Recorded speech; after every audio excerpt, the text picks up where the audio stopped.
Could right now be the worst time to buy a house and move to San Antonio? Today, we're going to go through the state of the current real estate market here in the San Antonio metropolitan area, as well as what's going on with interest rates and how that might affect you. So stay tuned to find out. Hey there, it's your realtor, Denise Ross with Keller Williams City View Realty here in San Antonio. And I'm sure you have heard about the crazy competitive real estate market that has been going on and about the Federal Reserve raising interest rates a couple weeks ago. This seems to be the most competitive, expensive, and unforgiving housing market of recent times. So what does all this mean for you? There have been incredible increases in home values in the last couple of years. In fact, over a 16% increase in the last year alone. In February 2021, the average sales price of a home in the San Antonio metropolitan area was $311,000. 1 year later, in February of 2022, the average sales price was $362,000. This double-digit increase was lower than some other areas of Texas and elsewhere in the United States, but economists are predicting that housing prices will continue to rise. There is an incredible demand for homes. There are more buyers than there are available homes on the market, which leads to an incredibly competitive environment. Currently, we are deep into a seller's market with less than 1.5 months of inventory, which means that if no new homes were listed for sale, the homes that are currently on the market would all be sold in less than 1.5 months. And economists are predicting this shortage of homes to continue for the long term. One of the main reasons for the low home inventory is the lack of new homes being built. New home starts have been down for over a decade. The low interest rates and the pandemic, with everyone being stuck in their homes, has contributed to the high demand for homes. When the feds raised the interest rates in mid-March, they actually did us a favor. When they made the announcement about the increase, they also let us know that they are planning to raise interest rates 6 more times in 2022 and possibly 3 more times in 2023. Now, why do I say they did us a favor? It is not often that we get a glimpse into the future. And before this announcement, the future of interest rates were uncertain. Now we know that interest rates are going to be increasing a number of more times throughout the remainder of 2022 and into 2023.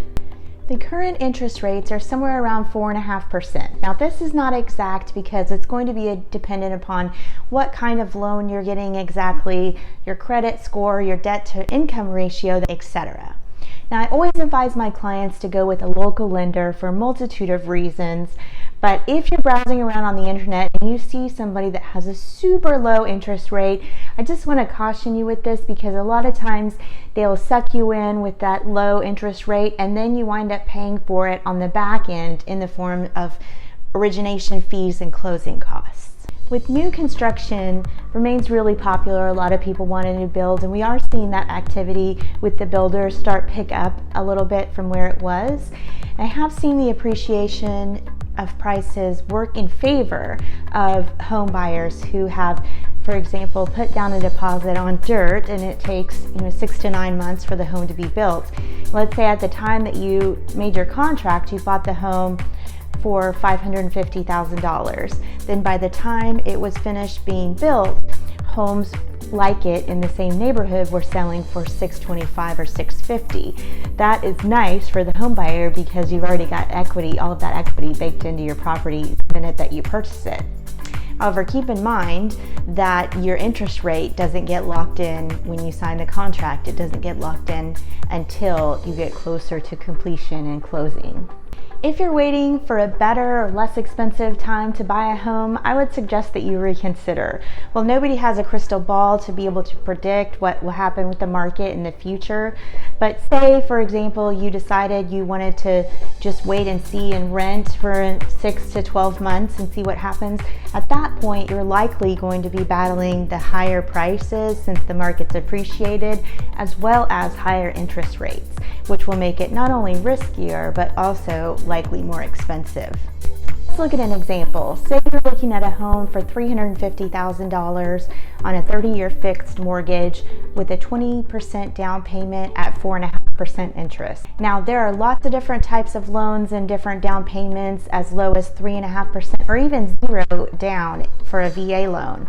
But for this example, we're going to use a 30-year fixed conventional 20% down. And this example does not include taxes and insurance. This is simply your principal and interest portion of your mortgage payment. So your monthly payments would be $1,419.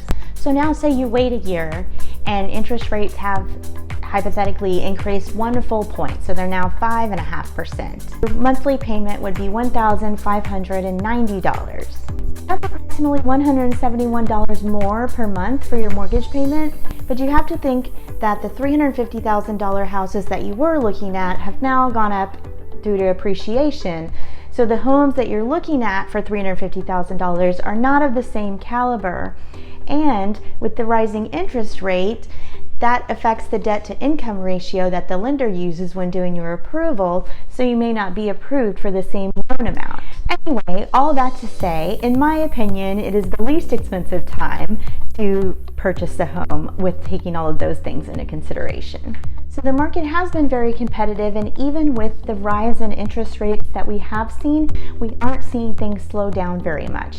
Like I said, I don't have that crystal ball to know exactly what is going to happen with the market, but I do know, looking back historically, housing crashes do not typically happen. The crash in 2008 was due to faulty lending practices, and there's been a lot of laws and regulations put into place and changes made to help prevent that. With the competition in the market, there have been multiple offers more often than not, and it has been a challenge to get offers accepted. However, I know what it takes to get an offer accepted in this market, and I have been successful with my clients.